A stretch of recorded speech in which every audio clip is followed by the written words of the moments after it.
by Avo Technology. Luc Besson's latest crime film, the highly acclaimed Dogman, has received high ratings on IMDb and is hailed by many fans as the best movie of the year.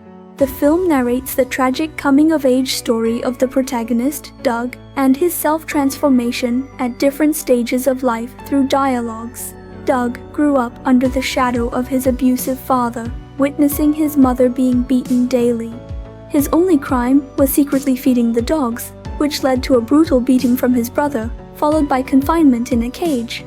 Abandoned by his mother due to prolonged domestic violence, Doug found solace among stray dogs, becoming inseparable from them.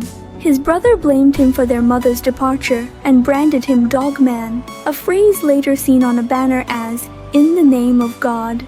In an interesting metaphor, Douglas smiles as he watches a mother dog giving birth to a litter of puppies, not anticipating that his brother would witness this scene.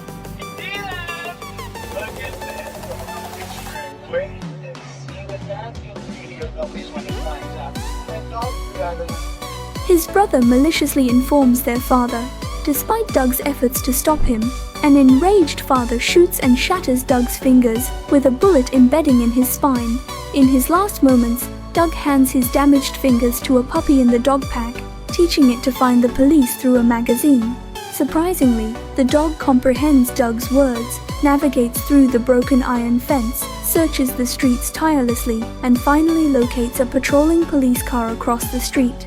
Following the dog, the police reach a house, ultimately rescuing Doug. His father and brother are arrested and imprisoned, but Doug loses his legs forever. 2 weeks after his arrest, the father commits suicide, and 8 years later, his brother is released from prison. However, on the day of his release, Doug's dog waiting outside the prison chases him to an abandoned street and launches an attack. In the end, the evildoer faces the consequences of his actions.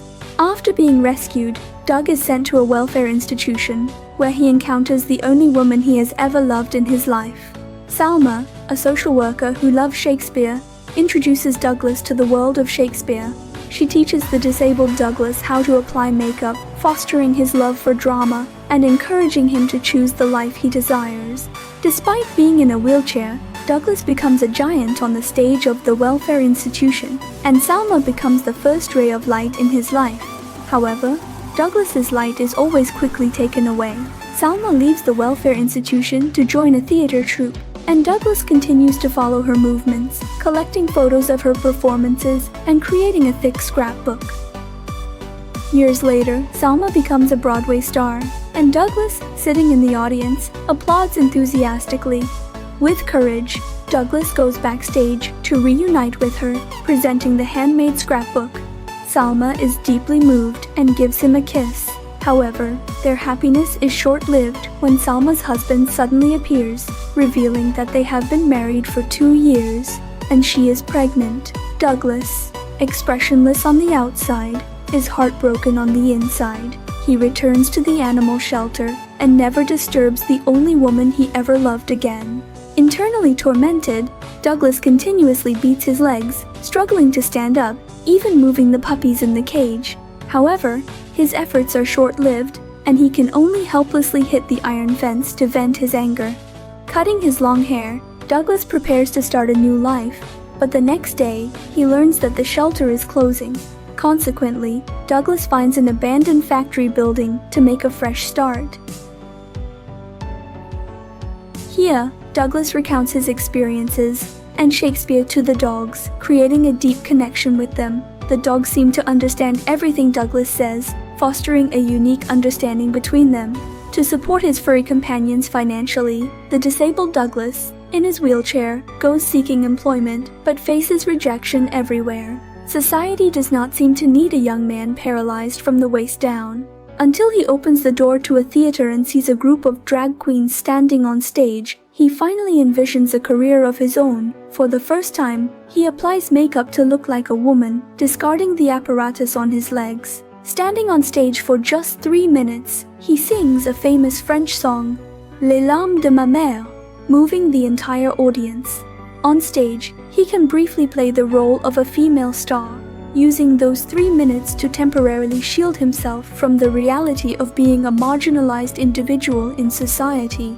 This is akin to another version of the Joker, where society acts like a juicer, callously squeezing the life out of the bottom feeders. Once they don their masks, they get a second chance at life, facing life as an executioner, gleefully outperforming it. After realizing that the dog pack can understand every word he says, Douglas, as a member of society's underbelly, embarks on his own version of robbing the rich to help the poor, becoming a true dogman. He teaches the dogs to infiltrate the mansions of the wealthy and steal valuable jewelry. Soon, an insurance company employee, hired by the jewelry owner, investigates the theft. Claiming to be a fan of Douglas, he tracks him to his residence, pulls out a gun, and attempts to steal the jewels. This act infuriates Douglas and his dogs, and violence ensues. Their actions are not driven by personal gain, but rather self-defense. One day, a young man approaches Douglas, sharing his story of being extorted by a gang and gifting him a stray dog. Douglas, always gentle with the dogs, promises to help resolve the situation.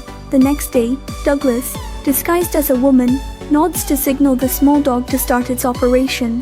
The little dog carries a mobile phone and approaches the leader of the gang. Meanwhile, Douglas makes a call, stating the purpose of his mission and signaling another dog to act. The gang leader, caught off guard, finds himself bitten in a sensitive area by the dog. Forced to comply with Douglas's conditions, they reach an agreement and the dogs depart. However, these criminals are not willing to let things go easily. They kidnap the young man, forcing him to reveal Douglas's location. Later, they shoot and kill him, waking Douglas up with the sound of the gunshot. The dogs take their positions, preparing for battle. Douglas loads his shotgun with bullets, and a showdown between humans and dogs is about to unfold.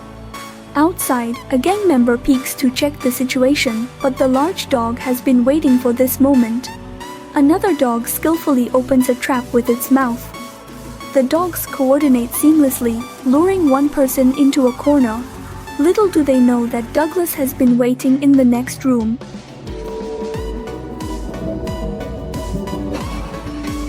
Another person hides in a room, terrified, looking out the window, only to discover a group of bright eyes staring at him.